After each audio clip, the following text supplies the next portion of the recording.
Good morning, सुबह का नमस्कार।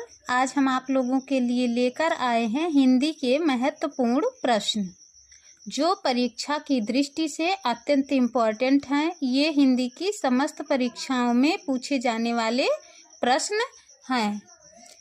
महादेवी वर्मा जी की कितनी गद्य कृतियां हैं? तो 4 गद्य कृतियां हैं। अतीत के चलचित्र, स्मृति की रेखाएं, पथ के साथी, मेरा परिवार। मेरा परिवार में इन्होंने जीव जंतुओं का चित्रण किया है। अधैर्य का कवि कहा जाता है रामधारी सिंह दिनकर जी को।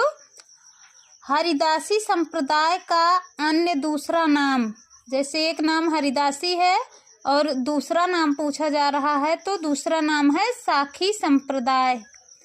कामायनी को छायावाद का उपनिषद कहा जाता है। किसने कहा है? शांतिप्रिय द्विवेदी जी ने।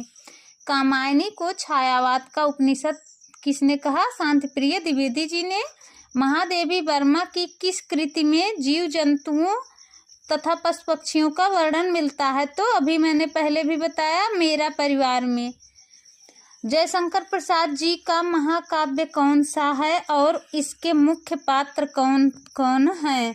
तो जयशंकर प्रसाद जी छायावाद के प्रवर्तक हैं। छायावाद के 4 स्तंभों में से एक माने जाते हैं और इनका महाकाव्य है कामायनी, जिसके पात्र हैं मनु, श्रद्धा, इड़ा। रंग में भंग कृति के लेखक, तो रंग में भंग कृति के लेखक हैं मैथिली शरण गुप्त जी। आचार्य रामचंद्र शुक्ल के अनुसार स्वच्छंदतावाद का प्रवर्तक किसे माना जाता है? तो श्रीधर पाठक जी को। नवजागरण का अग्रदूत कहा जाता है भारतेंदु हरिश्चंद्र जी को।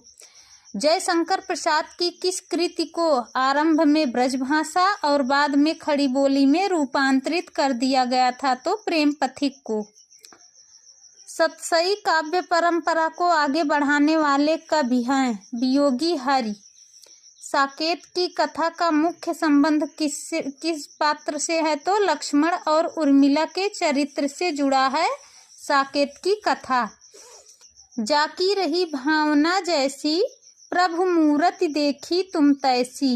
इन पंक्तियों के रचनाकार हैं गोस्वामी तुलसीदास जी। चरणदास चोर नाटक है हबीब तनवीर का। बूंदी नरेश महाराजा भाव सिंह का आश्रित कवि माना जाता है मतिराम को। आचार्य रामचंद्र शुक्ल ने रीतिकाल का प्रवर्तक किसे माना है? चिंतामणि त्रिपाठी को। राधा वल्लभ संप्रदाय के प्रवर्तक कौन है? हित हरिवंश स्वामी।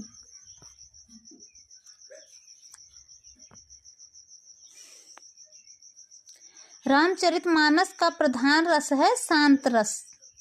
पुरुष परीक्षा कृति के लेखक हैं विद्यापति। आदिकाल को प्रारंभिक काल कहा मिश्र बंधुओं ने। पद्मावत के सर्गों या खंडों की संख्या है 57।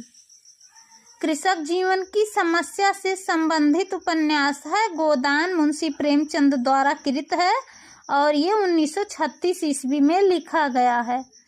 हिंदी नवजीवन पत्र के संपादक हैं महात्मा गांधी जी। एक भारतीय आत्मा किस कवि का उपनाम है? तो माखनलाल चतुर्वेदी जी का।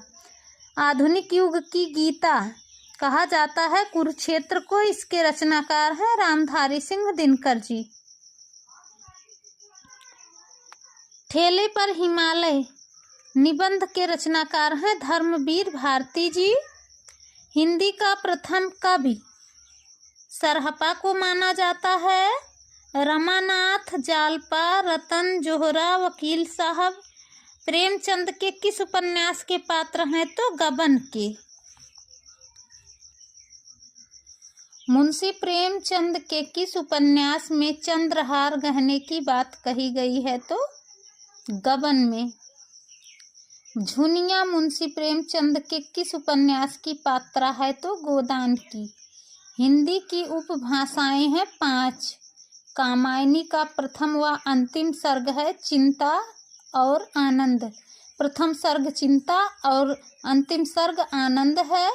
दिवस का अवसान समीप था, गगन था कुछ लोहित हो चला, इन पंक्तियों के रचनाकार हैं अयोध्या सिंह उपाध्याय जी, और उनकी रचना प्रिय प्रवास से इन पंक्तियों को लिया गया है। प्रसाद जी का समस्या मूलक नाटक है ध्रुव स्वामिनी। आनंद कादम्बिनी पत्रिका कहाँ से प्रकाशित होती थी? मिर्जापुर से। विशाल भारत पत्र प्रकाशित होता था कलकत्ता से। यदि आप सभी को वीडियो पसंद आए तो मेरा मनोबल बढ़ाने के लिए लाइक, सब्सक्राइब, शेयर करना ना भूलें। धन्यवाद। जय श्री राम।